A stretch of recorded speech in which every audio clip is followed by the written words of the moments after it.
Hi, my name's Dennis Ward, and welcome to 5 More Metal Myths Debunked.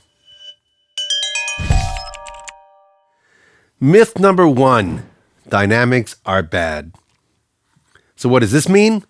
Well, there are many bands that I've come in contact with via music exchange or hearing demos or being with them in the rehearsal rooms where the idea is that high energy music, metal, starts loud, continues to be loud, you're loud in the middle, and then you probably end even louder for a little dynamic.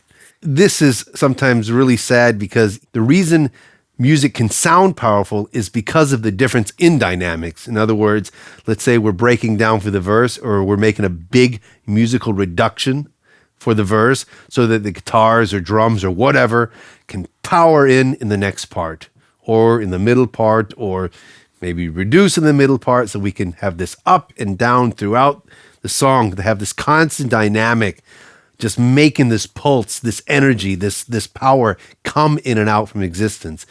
And when it comes and goes, the realization that it is there is more obvious from it being there from the beginning to the end. So that's definitely a terrible myth.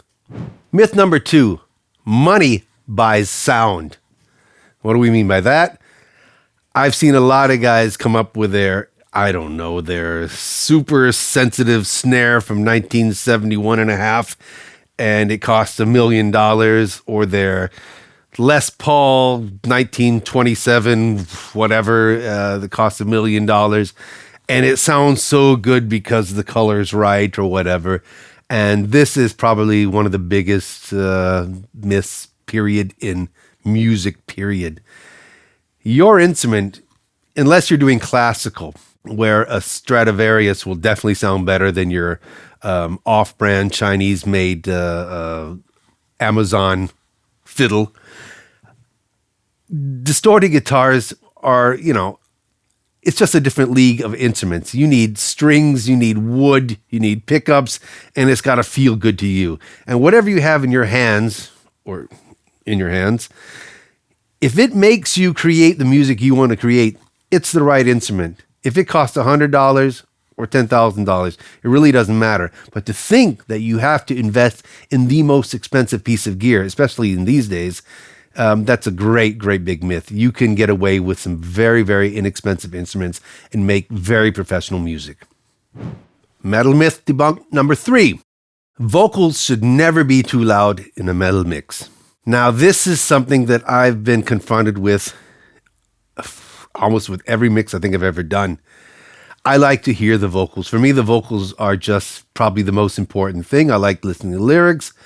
I like to capture the emotion of the singer. But I've met many, many musicians that feel if the vocals are too loud, it seems to overpower the music. It makes the music sound weak.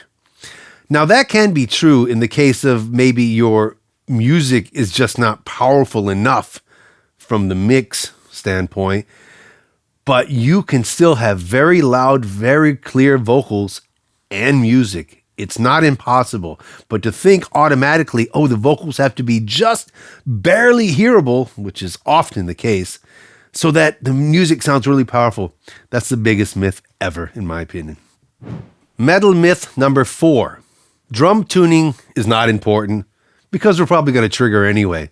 Whether you trigger or not, that's definitely up to you. That doesn't matter if you want to or do not want to. I'm not going to discuss which is better or which is the correct way. But if you're going to record a real drum kit, you are at least going to be using the microphones that pick up the cymbals of your drum kit. Now, these microphones will also pick up your bass drum, your snare, your toms, and will have some influence to the original sound of the close mic or to the sample that you're going to replace it with as well. So if you've got a ringy, bad-sounding tom, but that you're going to trigger anyway, the mix engineer will either have to filter that drum out with some extreme EQ curves so that it doesn't ring or make any kind of weird artifacts, or he's going to have to make it so thin that it's going to sound unpleasing. So what's the point of recording it? Even if you trigger 100%, it's important that your drums, at least in the overhead mics, sound like a good sounding drum kit. If you want a low tuned snare, tune your snare low. Don't have this piccolo snare sound coming out of your overheads and then use some big fat low tuned Ludwig snare because you wanted that to begin with. Try to get what you're looking for while you're recording, and it doesn't matter if you trigger or do not, because it has an influence on the sound in the end of the day. And the last metal myth, number 5, we can edit anything. I've had this many times.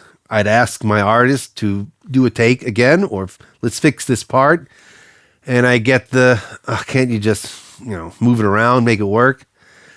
Sometimes, honestly, I can. I can move it around. I'll make it work. I can edit some stuff that makes it sound unbelievably good. But sometimes I don't want to, because it shouldn't be, but also because I'm looking for something as the producer or as the listener that I want to be special. I want the guitar player or the drummer to play a little ahead or a little behind. I want it to be not so on the spot. I want it to have something special, and this can only be reached by playing it. So I'll have you play it again and again until that thing, whatever that thing is what we're looking for. And once that's there, I'll shut my mouth, but I cannot edit that. That's going too far. Even with all the possibilities we have with computers, I can't edit feeling. So those were 5 more metal myths debunked. If you want to see videos like this in the future, be sure to leave some comments below. Let us know what you'd like to have debunked, and we'll try to get out to you as quickly as possible. Until next time, take care, and be sure to check us out at HOFA-College.com.